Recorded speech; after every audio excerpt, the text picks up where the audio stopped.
কি সুন্দর লাগছে প্রতিমাকে দেখুন।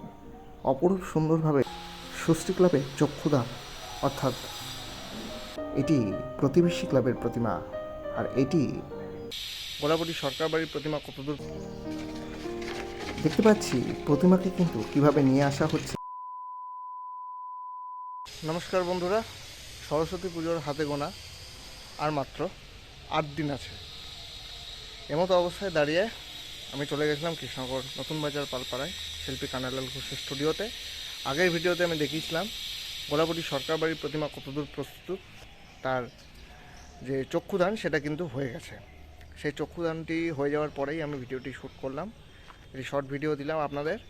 বেশি কথা বাড়াবো না, চলুন শুরু করা যাক তাহলে।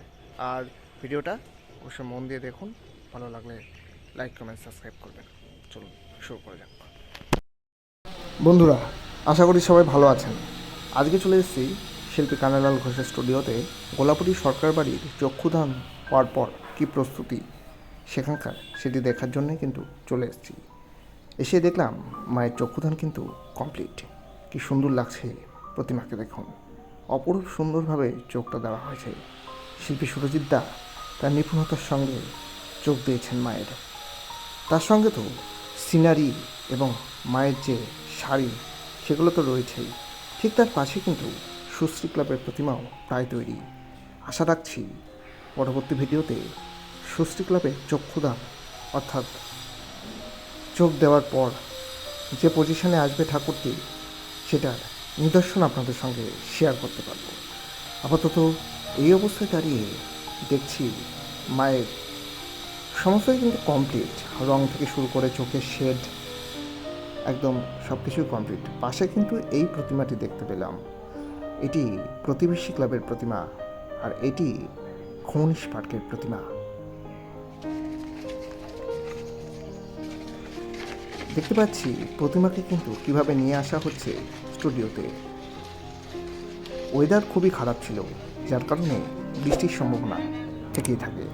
সেই কারণে নিয়ে যাওয়া হচ্ছে প্রতিমাকে স্টুডিওর মধ্যে।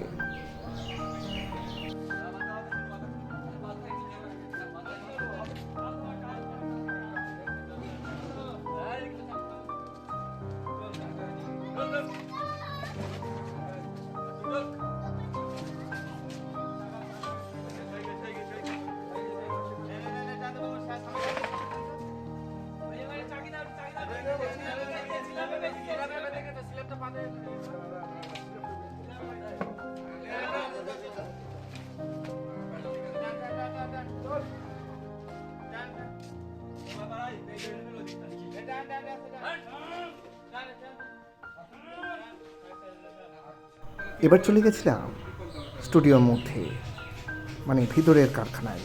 গিয়ে দেখলাম এই প্রতিমাটি, অনেক কটি প্রতিমাই কিন্তু এখানে রয়েছে। তার মধ্যে অন্যতম হলো নেদের পাড়া আলিঙ্গনের প্রতিমা, যা আপনাদের সামনে এখন অবস্থান করছে। দেখুন কি সুন্দর মুখশ্রী। আগেই বলেছিলাম এই প্রতিমাটি যাবে কালীনগর তেঁতুলতলায়, সেখানে কিন্তু গণেশের চুলের কাজটি করা হচ্ছে। এই হলো প্রতিমা। এটি হলো সীমান্তপল্লী বারবাড়ির প্রতিমা। এটি অঞ্জনাপাড়া ক্লাব পাড়াসভার প্রতিমা। এখানে দেখতে পাচ্ছি দেবানন্দার সাথে কানাই দাদু কিন্তু হাত লাগিয়েছে। বয়সের ভার হয়তো হতে পারে, কিন্তু অভিজ্ঞতার ভার এখনও সবার থেকে উপরে। তাই তো বলি, দাদুর এই কাজ যেন সারা জীবন আমাদের মধ্যে থেকে যায়।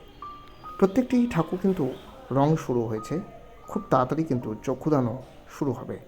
আশা রাখছি আপনাদের সকলের সঙ্গে সেই সব ভিডিওগুলি শেয়ার করতে পারবো।